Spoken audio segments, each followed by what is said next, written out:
Hello and welcome to another episode of the Mining Conversation with MsTedy. And today we are going to be looking into the tech in the mining industry. I am joined by three beautiful ladies who will just take us through what is happening in the tech side of mining. With that being said, I'll first like to thank Mena for sponsoring the podcast. And also I'd like to remind you to subscribe, like, share and follow so that you do not miss any episodes. Before I turn to my guests, I'll first like to introduce them. So I have Nonopa Mabongo. She's working as a customer support specialist and she has a BSc honors in geohydrology and a BSc in applied geology. And my next guest is also Bonolo Maforah. She works as a supportive and training user on drilling solutions, and she has a postgraduate degree in geology. And then my last guest will be Boitumelo Ntlhoro. I hope I'm saying that correctly, Ntlhoro. Wonderful, and she's a geologist and works as a customer success specialist. Thank you guys for joining me today. Wonderful. So before I get into our questions about mining, tech and everything, can you just tell me, ladies, was mining your first choice? Did you just say, when I grow up I want to be in mining, or what happened? I don't know if you can all share your stories, or one of you can just share the story into how you got into mining. Well, for me, it was always going to be between geology and environmental side of things. I enjoyed geography, and I knew then from early on that is something I wanted to do. And I got accepted for geology, and then I ran with it. Okay. Yeah. For me, I had like any kid, I changed from being a policeman, a teacher, a doctor, this and that.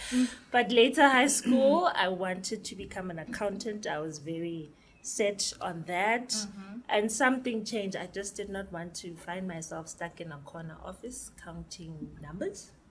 And both my brothers are engineers, so I started researching the field and the mining field, and I fell on geology. And I applied, and here we are. Okay, wonderful. In my case, I just wanted a respectable job. Okay. So I didn't know what was going to be a respectable job, but I had applied initially for medicine, and I got in a fight with my dad. And I was like, this medicine thing is not sure. But then I was close to this one family friend. Okay. And he kept on talking about work. Oh, work. And the geologist. And I was like, wait a minute. It sounds like you respect these geologists. And he then told me about it. And then I searched the salary scale, and the rest was history. It's respectable now. Yeah, it is. That's the most important thing. It is. That you find it respectable. Yeah. So, okay, back to our conversation about technology in the mining industry.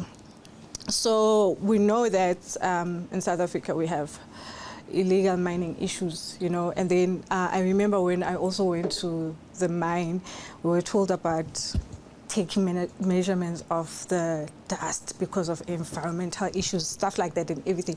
So basically, can you kindly take us to how technology, or what role is technology playing in the environmental sustainability in the mining industry? Okay. Well, my take on it, I think based from past experience, what we are currently doing now in mining, we're really focusing on the global goal, which is the net zero 2050, where we are trying to reduce our carbon emissions. And the mining industry has taken that very seriously right now. We're using technologies that were never used in the past, where you are actually able to sense sensors that are able to measure your gaseous gases underground, and they're also able to measure how much dust is in with the system, and they follow strict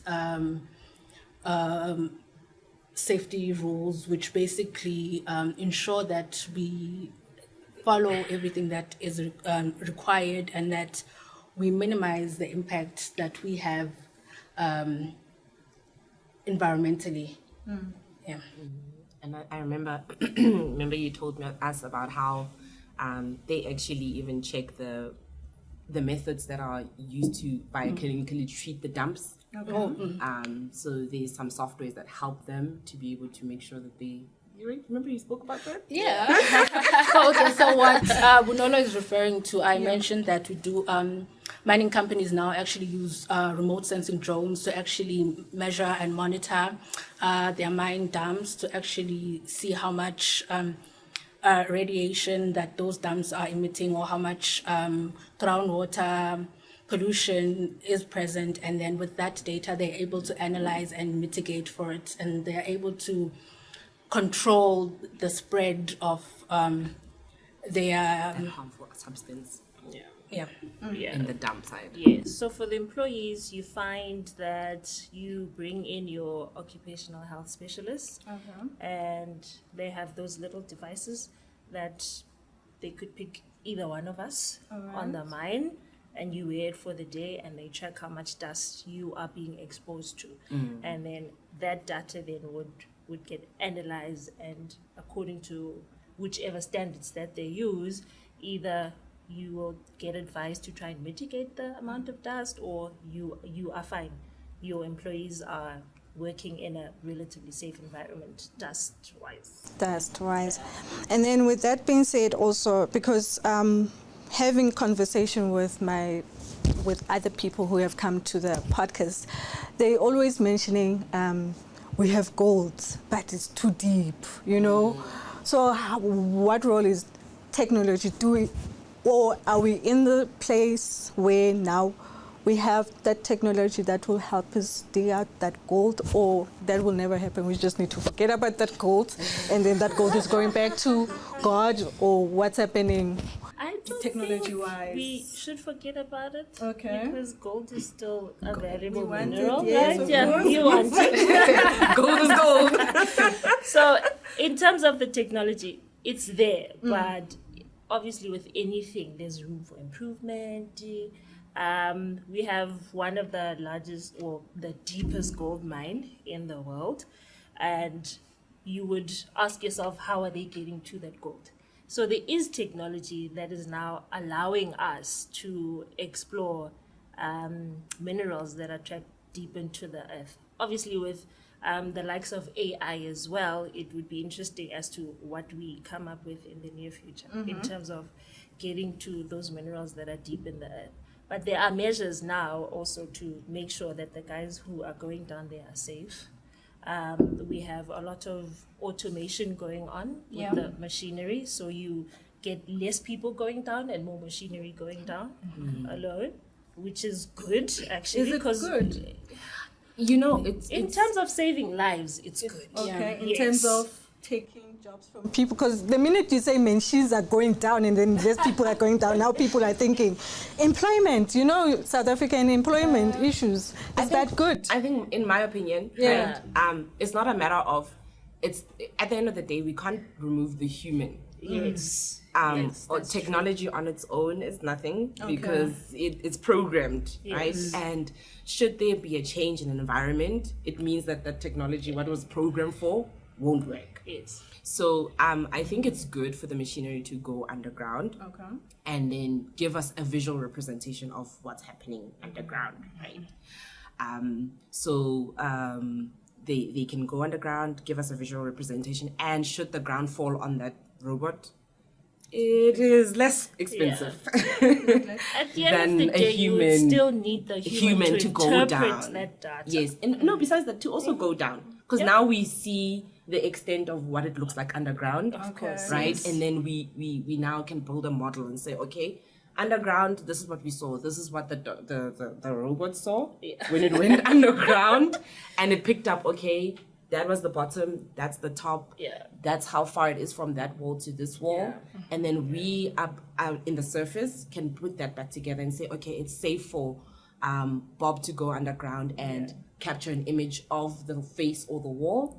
And then from there, we can now literally have visual representation to tell us, okay, this is the top layer of rock, this is the bottom layer of rock, and we can now start planning a drilling program, a blast program, right, underground. But what needed at first was for that robot to go underground and give us a visual representation of what we're expecting underground. I think it's also allowing us as humans to actually now start thinking beyond what we are used to, start pushing boundaries as well. Okay. Yeah, because with more technology, the more minerals we need, and the more human thought we need that needs to go into it. So let's not look at it as, it's taking jobs away from our people. No, look at it as an opportunity to try and tap into those areas that the normal human brain, well, not normal, but the average human brain would. Yeah, just like go into those. Yeah. And just to add on to what Tumi has said, that we actually do have one of the deepest mines in the world. Yeah. And what that means that there are so many risks that are associated with that is being lack of oxygen, high temperature, ventilation issues, high pressure, whereby you cannot actually send people down there all the time in such environments. So actually having tools that are remote controlled, tools that are automated, then limits that risk. So it really helps us in the mining industry to actually reach those targets, to actually be able to go deeper underground and find the gold per se. Because at the end of the day, the more gold we can bring up, right? I'm thinking, I've always seen this, because there was one time we were doing medicals on site. Yeah. And this guy is complaining, sorry. Apparently, there is a machine that can now dig on our behalf. Okay. That's my job. That's been taken. But I think, like what Nonopa said, if the machine can do the digging, right, then on the surface, there's more of us who'll be able to have jobs to be able to treat that material that was digged. Interpret. Also, treat isn't like just going to a smelter and burning. Because remember, sometimes we think of ourselves in the office and not necessarily the driller that feels that it's supposed to be them that's going underground and not the robot. Right? Yeah. So the more we can bring out of the ground, the more that they can treat. It's giving an opportunity for other people to learn different skills now, right? You need to learn how to work with metals. You're moving away from being the driller who's constantly boposing on the wall, right? Because they were like boposa.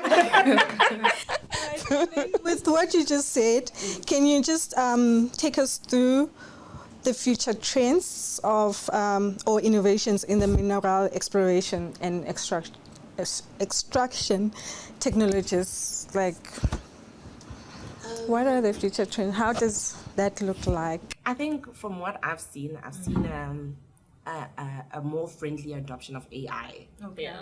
Where we are saying that we have a specific core log. So what happens? I think I like to start at the beginning. What do we do in the space of technology, right? So we work a lot with data. Okay. So you have a farm or several farms, and we have Mana, who's decided, hey, there is a commodity that I want to invest in, and now we need to get a geologist, we need to get a mining engineer, we need to get a metallurgist, and we now need to plan and say, okay, what can we get out of this? Yeah. So we drill different drill holes, right? We started an exploration phase where we're saying, okay, we're drilling different drill holes. So now what we do is we literally go and make a hole in the ground, and there we are, we're making a hole. What comes out is a log. So it's like a hole. It's a piece of rod, the earth. a rod that of comes the out, earth. yes. Okay. Right. So what happens is now we have this rod, and then we are figuring out, okay, from here to there to there to there, this depth to that depth, we found this rock. That depth to this depth, we found that rock. This depth to this depth, we found a different rock. Yeah. Right? And then we're planning, okay, it looks like our gold is here in the middle. Right? All of these drill holes that we hear, they say, yeah, the gold is here. In the middle, yeah. So that's where we start now. We build our mine. We form a block model, right? And then from there, the mining engineer comes and says, this is how we're going to literally extract it out of the ground. And again, they're assisted by software. And then from there, we now pull it out, and I forgot my question. What was the question? We're looking at the future. Oh, okay. trends, So yes, now, on how with to explore. AI incorporated, it means that we can, with that group of rocks or that group of drill holes, we can, at a quicker pace, make a more accurate and informed decision. Yeah. Right? Because now it's learning. The machine is learning how to pick up, oh, okay, from here to there, it was lithology 1. From here to there, it was lithology 2. So then there must be some sort of trend. Right? So now we can go and build an idea of what we're expecting. At the same time, we have the confidence that we are not going to make a loss, because it costs a lot of money to drill. You know, we have people on site, we need to pay those people, you know. AI is building confidence in our ability to be able to make financial decisions and invest in a specific mine. So it basically saves mining company money. Yes. So Yes. just to add on to what Bonolo has just said, so with the technology, if we look at a simple thing which was talking about the core that we get from underground, previously people were actually using protractors to get your cleavages, your Yes. fractures, Yes. the structure on the Yes. core. Yes. But right now there are specific tools that you can use to actually measure those features for you, those structures for you, and it's automatically connected to a cloud-based system. Yes. And that cloud-based system can be accessed anywhere in the world, so that someone that's working on site is then able to give that information to a geologist that is most probably in Australia somewhere, Yes. or Or the Canada. UK, and they'll be able then to analyze that data, where previously they would have to wait for pieces of paper and then you should send that out, and it takes months and months and months. But now we've reduced that time frame into a shorter time frame, where if the data has been entered, it could take a simple 30 minutes to get to the person and analyze the data. And it makes you guys work quicker, I Yes. guess. So More in efficiently, essence, yes. if we are more friendly, if we start adopting this notion that AI can help us, I feel like that's where we're going. Companies are going to be able to save money. Yeah. Companies are going to be able to invest more in our country, bring in more money. Okay, and then looking at the technology that is used in South Africa, what the mining companies are using in South Africa, and then compare it to the world. She just mentioned a person in Australia. You know, how far is South Africa from the world? So when it comes to mining technology, have we caught up? Are we lacking, or are we just the world standard? We are really, really adopting, don't you think? I think we are adopting. We might not be sure of the pace that we are adopting, but we are definitely adopting. There are several mining tech companies that are in South Africa, and we work for one of them.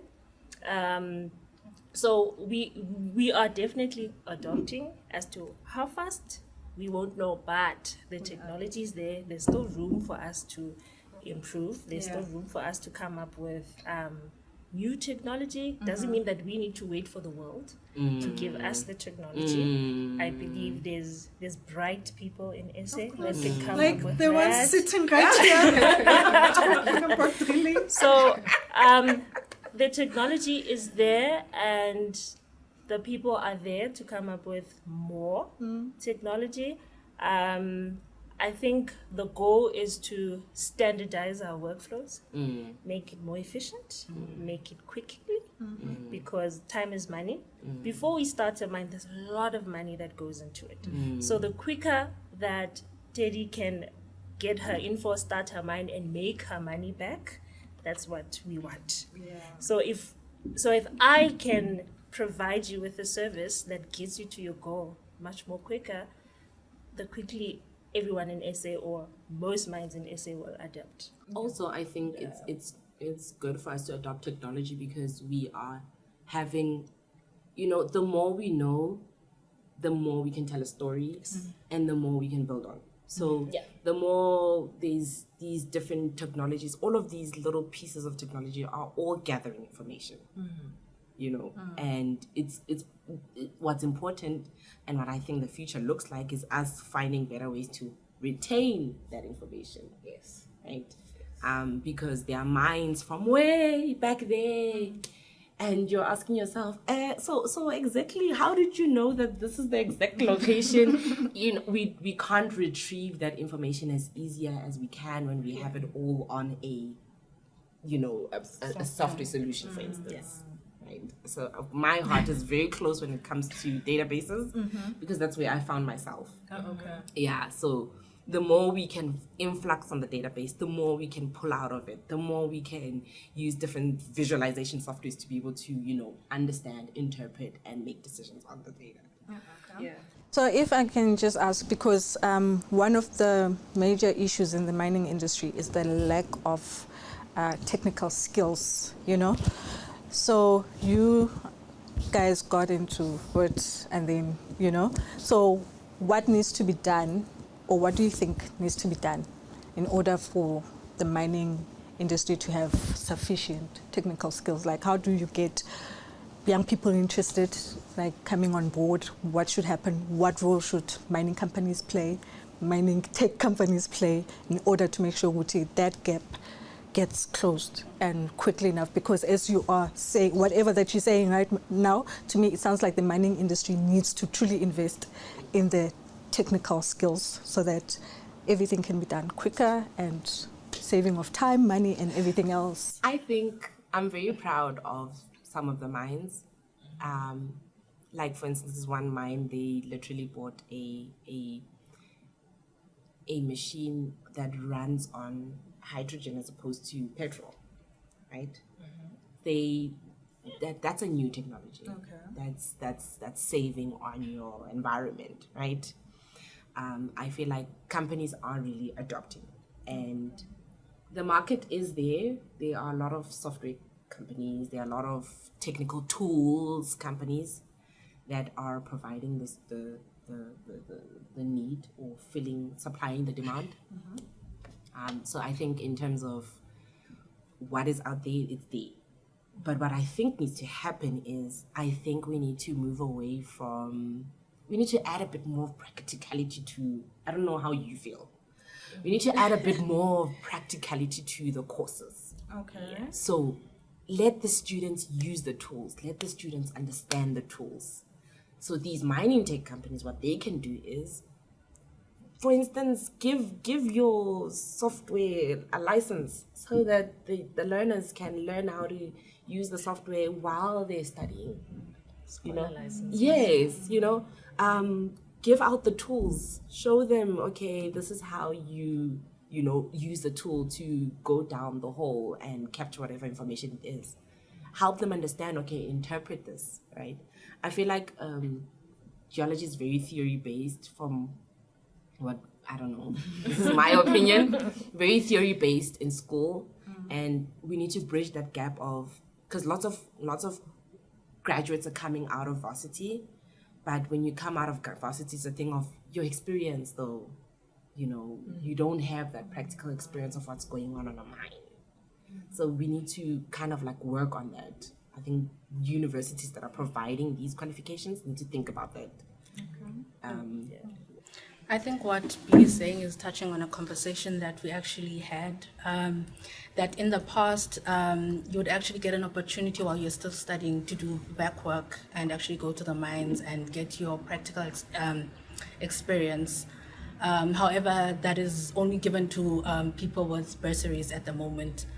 So in my own opinion, I feel like we do have the technical skill set. We have, like Bonolo mentioned, that we have a lot of graduates coming out of university.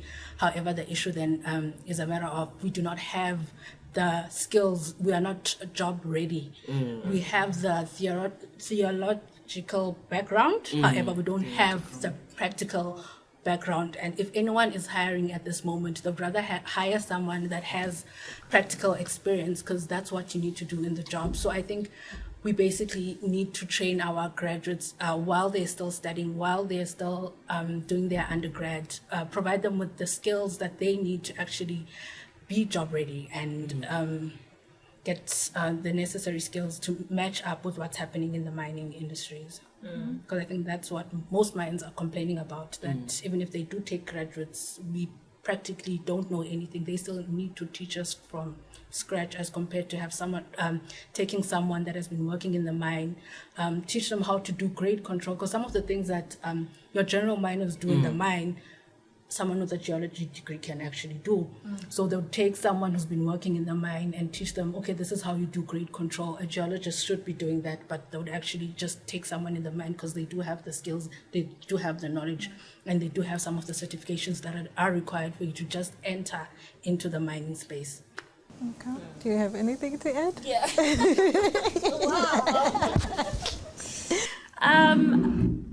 I agree with both of them. The biggest thing here is collaboration between industry and academic. Yeah, academics.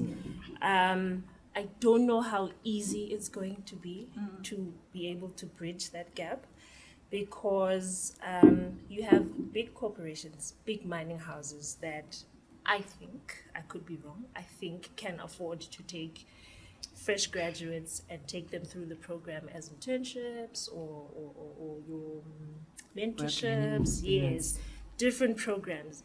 But in SA, you have a lot of junior miners as well.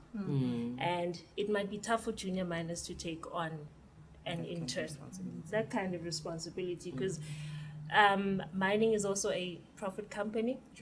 If I would start a mine, I would want to go into it and make my profit back. Because I've invested so much into getting it started. So I think there's two schools of thought. Yes, we need to bring on the graduates and give them the technical skills, but how do we then do it in a way that services both parties? So I think that then opens up another conversation as to how everyone then gets involved into bringing up those technical skills numbers. But I like how, and I don't know, because I've heard that there's professional bodies that are trying to make sure that people who register, professional bodies, like you'd register at a professional body and say, look, I'm so and so, and I'm a geologist, and I want to be verified that I'm a geologist, I'm a legitimate geologist. I like how they are not just verifying people anymore, and they're actually trying to bridge, because they see that gap. I was speaking to one of the people that work there, and they're like, they see the gap, and they're trying to come up with programs to bridge the two. And I think it would be important for these mining houses to, put in their hands, get in dirty in such programs, support different bodies and professional groups that are trying to make sure that there's, mentorship, there's work learning experience, whatever they can, even if they're saying they're deploying someone. I know the companies can say, look, this is volunteer work we're deploying somebody. From the time they can take whatever it is and, actually show these people how or what will be expected of them when they come. Yeah, but you know what the issue is with volunteer work? We cannot hide from the fact that there's a lot of us who go through school with the aim of getting a job immediately when I graduate. So if you are going to tell someone who has got that background that they're probably the first graduate in the family, and the family is looking up to them, right? And if you come to them with, but this is volunteer work, then there's a bit of a hold back that but I spent so many years at school trying to get this degree, trying to get a respectable job, and now Nono is telling me about volunteer. How does that balance? Hence why I'm saying it's going to take a lot of conversations until we can get to that point where everyone benefits. Because yes, I get the notion of putting in the hours. That's needed. Anywhere you go, you need to put in the hours. But for the current economic climate that we're in, yes, I will put in my numbers, but I still need to at least get something back so that I can take back home. That's the reality that we are living in, right? That's true. Yeah, so I speak to a lot of young people also socially, and that's the notion that, yes, I need to put in my numbers, but there's always that but. I need to do this. I need to do this. I have a student loan to pay. I need to send money back home. I need to do this. Socially as well. We're young. Obviously, I need to be seen somewhere. Yes, I need to be showing up. I need to be living life. I mean, I went to school. I'm not that old. Like, I need to be relevant and balanced. Yes. So, volunteering, good, sharp on paper and for your hours, but in reality, will it work? I don't know. So if I can then ask, how did you guys get ready for the job market or for the actual job after you finished your degree? How did you get ready to do the job? I personally, I linked in everyone. Okay. And I was like, hi, my name is Bonolo. I am in my last few months of my honors. Yeah. And I just want to go with you to work and see what you're doing. Honestly, that's what I did. I used to send people messages every day. Yeah. And I got myself a volunteer gig. It was not far from where I stay, from home. And I just begged my mom, like, yo, Please. you know? And it was strange for her. Yo, you're going to work. Yeah, I'm going to work. And then at the end of the month, I'll holy. Because you need to explain these things. You see what I You know, because mean? you're going to work Yeah. every day. People are going to expect that you're going to contribute and chip in at home. Yeah. So now I literally got a volunteer gig. Didn't go well. But you know what? I was like, I'm just going to keep on trying, getting volunteer gigs. And I got then after that, while I was waiting for my next volunteer gig, I started working at a doctor's room. Wow. And can you believe that set the pace for the next role I was in? Because I was in a database role. Yeah. And here you need to be pedantic about what you're actually inputting to the database. It made me relax and learn the soft skills that I need in a workspace. It made me realize, okay, when I'm working on Excel, you know what I mean? It's the smallest things that I appreciated. Yeah. I told myself that whatever job I get, I'm going to try and learn what I need to learn for my next one. Yeah. Get a volunteer gig, shadow someone. That used to be the word of my life that year. Hi, can I please shadow you? You know, I would recommend that people try to shadow people. Yeah. Oh, okay. And that's why I advocate for this whole thing of volunteering, because it worked for me. Yes. You know. I got in, interesting story. So my cousin and I, she had started a charity organization, and she brought me in to be part of it. And at one of our charity drives, my then soon to be boss was sponsoring the event. No. Yes. Networking. Yeah. So So mine was a case of right place, right time. Yeah. And this man chatted me up and he asked me, so I know your cousin, I don't know you. Who are you? Tell me about yourself. And shy as I was, I told him about myself. No, I'm studying geology, busy with my master's there, about to graduate. He said, oh, interesting. I'm actually on the lookout for a geologist because I'm starting a mine somewhere. And that's how I got my first gig. no. Yes, the rest is history. So She didn't volunteer. yeah. Yeah, that's why. So I got thrown in, not the deep end, but I got thrown into the pool and I literally had to learn on the job. Yes, they eventually found someone for me to report to and to show me the ropes. Yeah. So I am forever appreciative of that very moment. Yeah. I think my story is a bit different. So after graduating, I told myself, 6 months, I'll get a job.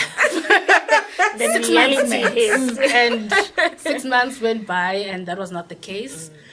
And you know what? I sat down with myself. I'm like, you have a matric certificate. There's so many other jobs that you can get with your matric certificate. And I also started applying to those jobs as well. And I was lucky enough to get a job in the call center industry.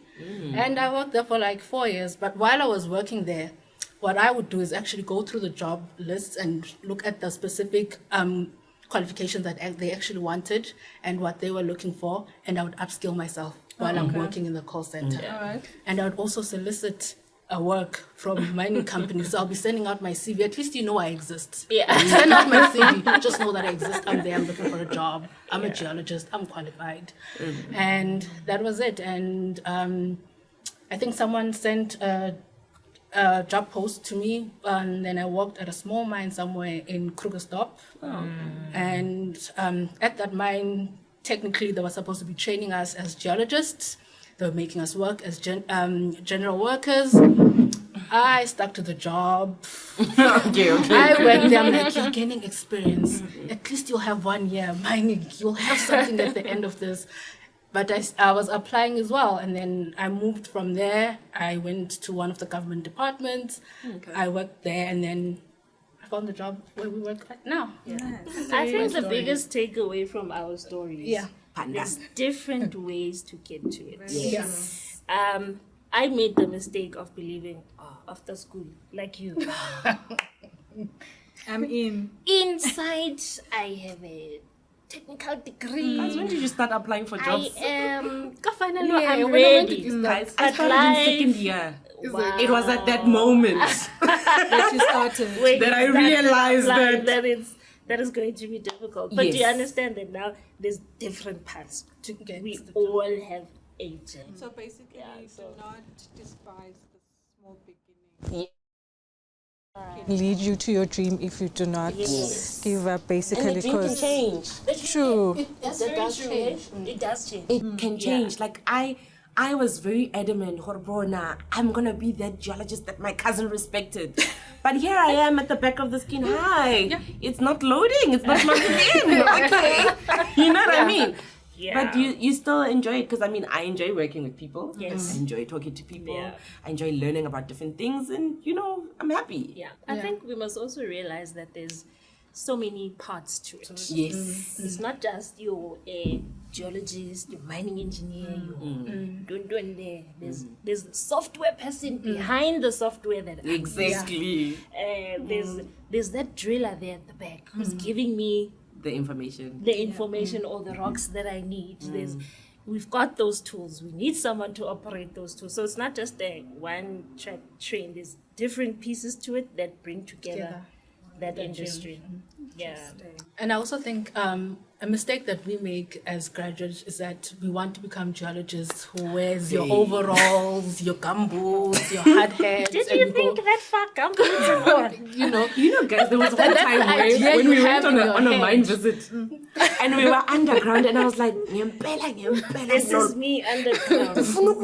Every morning you wake up, Underground. so you go to the darkness. In your head, what kind of... Okay, when you got into mining, what is it that you said? Open pit. Yeah? you thought I of wanted an open pit mine. I thought of underground, gumboots, and all, and everything. It's when we went to that mine visit, I was like, Underground is not... underground. It's black. Yeah. It's black, and And those machines that are used underground, aren't those very much interesting? Because they can sense, they can do this, they can drive on their own, and what. Yeah. Well, before getting to the automated parts of it, you need to start with your trucks that need to be driven, those things that need to be operated by a human being, because the technology also comes with the money. Yeah. I guess if there's a collaboration between you and a technology company, then they can run their pilot studies there, but you'd still need that human element. but what she's saying is, was I not thinking, there's going to be there would be light. I mean, it's not all of us that are going to go to a corporate mine. Yeah. Okay. Right. So, yeah, I was, I don't know, I'm very honest with myself. I was like, this is going to be your life. Yeah. You only have that one little light on your head. Yeah. And you have to map the outcrop, then back upstairs. With me, I did not think that far. You didn't? No, I was like, you know what, geologists geology, study of the earth. I was just going to study the earth. That's as to where I was going to end up. Because initially, I love volcanoes. So I wanted to become... Volcanoes? Yes, I wanted to become a But volcanologist. you know you can't go there, right? But she says she loves volcanoes. Where in South Africa volcanoes? Like Look, I was willing to go to Hawaii and those areas. I was willing to relocate. So, You so know I you would can't go there. study You have a geology. family in South Africa who's going to be like, oh, Tanamu, what would lower you volcano? Interesting, because when I started, no, it is and the volcano story comes from way back in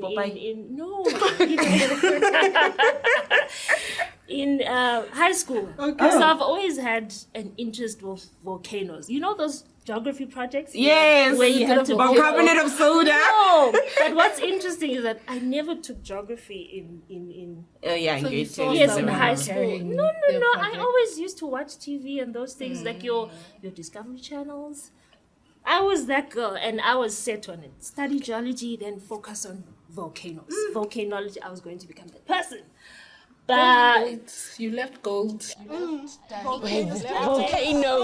You know when she's Yes, talking I about was volcanoes, who am I going thinking there. about? You know, do you guys watch series? South Park. You don't know South Park? That guy who's constantly watching the volcano. Yes. I was going there. So, and then life said, no, girl, you must stay in SA. Mine Yes. and please dig up my gold and diamonds and just gold. platinum, You please. never Leave fire alone. That door is still open for me. You do know I'm that not going people to in leave the it community are closed. always going to blame you for the volcano, right? Yes. Volcano. There's a geologist, what do they call it? The geologist couldn't even stop the volcano. Just going forward, what are your hopes when it comes to the mining tech in the mining industry?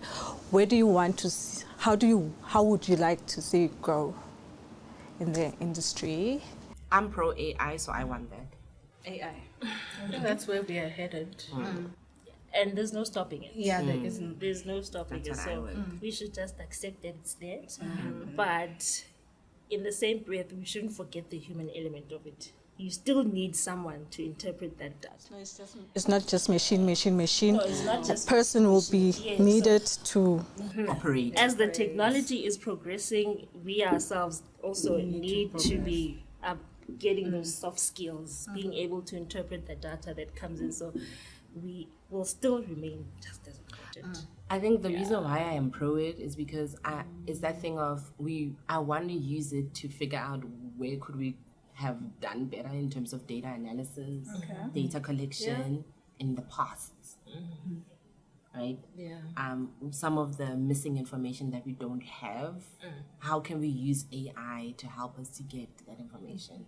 It would be very interesting to see, okay, the mine next door is closed. Yeah. We don't have a database Yeah. for that mine. But we can somehow use AI to, try and generate a conceptual idea of what that mine started as and where is it now, where do we think it is now, and then from there build on from that, take the rest that we can get out of the ground from that abandoned mine. Yeah, and also just to, because the mining industry is known as a dirty industry, so it would be very interesting as to how we improve and move away from that label as mining being a dirty industry. Yes, we are slowly moving there. We've made progress, but I'm definitely interested to see in the next 10 years where we will be. For me, I think I would agree with both. With AI, right now we're basically collecting all the data that we need to actually automate everything so that the AI is able to make decisions on its own. But we still need the human touch to actually verify everything. Yeah. And then when it comes to having a cleaner mining industry, I think we're doing a great job moving towards that. We have the first hydrogen truck that is operating in South Africa. I think those are great strides that we have made as South Africans, and I'm just hopeful of what's yet to come. And then if I had to then ask you guys to just speak to a young person who's in university, someone who's in matric wanting to get into mining, someone who's doing their second year or third year stressing about a job in the mining company, you know, what would your words be to those young people who want to get into the mining industry? If you're in matric, don't do it. Retract. Retract. There's still time. Say that, come on. I would say, it's my opinion, guys. Yeah. It's my opinion. I feel like there's more of us than what the industry needs. You reckon? It's inundated, in my opinion. Yes. It's your opinion. Yes, it's inundated. Yeah. I mean, we start off as, let me say, 150 students, Okay. right? Only 60 of us or 30 of us can go into honors. It's 30. 30 of us. Okay. So what happens to the other 120 in that interim of waiting to be on the next list of the 30? So you think they shouldn't And do it? an honors is the basic entry level qualification. Am I wrong? You're right. It's the basic. Okay. Yeah. So in my opinion, unless you like rocks, now you've just told yourself, this is you, the hill you wanna die on. Kubeka. But if it's not your passion, don't experiment. Just because there's lots of money to be earned and Rather experiment on the technology side. Sialap. okay. No, right? And the government is funding. Technology. Yes. So my advice would be, I feel like if someone wants to do geology, they should. Basically, the only thing that they need to do is start networking at a very young age. That's something we missed when we were in university. Yeah, And no one told us how important it is to actually network, get your name out there, get people knowing. So attend conferences, join memberships, join the student, the bodies that are available for geologists. That gives you that little nudge that you need. It does not guarantee you anything, but it does put you at a better place because people then are able to identify you. Hey, I know Nono from X and X. I met them at X and X. And then that's much easier when they see your name through a CV. And secondly, I would then also advise them to actually not just focus on geology only. Okay. Upskill yourself, get other skills, because geology on its own will not do you much. But if you can include data science, computer science, then it will really help you in the long run. Also like accounting, because you can do cost science. Yeah. You know, is this gold really worth its, value? Yeah. No, I was going to touch on your second point that if you want to do it, do it. Yeah? The cake is big enough, actually. Okay. You just need to find your niche. That one thing that's going to set you apart. And like she said, it is all on self, really. The mistake that I made personally was to just focus on those books. Then when I graduated, then I realized, but it's not just that degree. I need the soft skills. I need 1, 2, 3. I need this. So whilst you are still in varsity, getting that theory, enroll in something else. Basic Excel skills, Microsoft skills, your data sciences, and other modeling programs. That's actually going to set you apart from the other learners in the class and other graduates. So if you really want to do it, you must do it. The advice is always follow your passion. So if your passion is the mining industry, do it, but go with it with an open mind and realize that the dream can change. Other interests can come up. I'm sure when we started, we just knew geology, it's the rocks. When you got into it, then you realize there's geohydrology, there's cost accounting, there's this and that. And as you grow older, your interests are modifying as well. There's other interests that you're open to. You let go of other things. So if you really want to do it, but be open to other things as well. Don't just go into it, I'm going to become a geologist. Because can we be at honest? the end, things might just go. Can we be honest? Personally, Yes, be honest. What do you want to be honest? Out of the 150 of us, Yeah. how many of us knew what we were actually going to be doing on site? And you must remember that a mine would have one chief geologist, maybe 4, 5, 9 geologists that are going to rotate. As the government is now sponsoring your small scale miners, and then medium, junior scales mining, isn't that where now those mining skills play a role when now they take the others that are not taken by the big mines? But hence I'm saying, go and study that, but be open that there's a lot more. Yes. Maybe you don't have to start from the big mine. You can start small and then build your way up. You don't even have to be a geologist until you retire. You might just look at it that way. You study geology, and now you have moved into the data space. So you don't necessarily practice the physical geology, the rocks, but you are now on the back end. Doing what? Providing a service to someone who is a geologist on the mine. So I have the domain experience or the domain knowledge. That's exactly it. That's exactly it. So if someone wants to study geology, let them study geology, but they should go into it with an open mind that there's other fields within that geology space that they could fit into. Make sure you know that other fields. Yeah, but then that comes with the years you spend in school, the research that you do, which goes back to the point, it is all on self. Yes. Guys, and it's always good to also get a mentor. So Because if you have a a mentor, then definitely. they're able to direct you Yes. into what direction you want to But go also, into. be careful. A mentor is not going to make that decision for you. For you, yes. You see what I mean? Yes. They can guide you and tell you from what they know and what they've experienced. And then you, at the end of the day, the decision is yours. That's true. But it's nice to have somebody to bounce off ideas. Definitely. And say, Definitely, yeah. I'm thinking of this, I'm thinking of that. You know, what would you recommend? Yeah.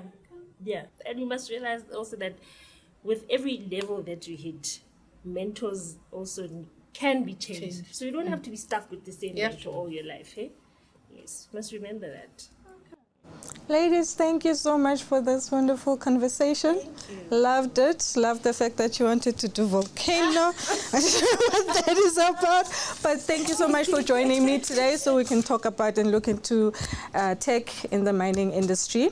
With that being said, I'd also like to thank Chweni Sitache, Kamu Malangabi and Musabaloi, which is my team, and also give a big thanks to my makeup lady who's making me look this beautiful, Unkele Khatewe, and also thank Mena as our sponsor.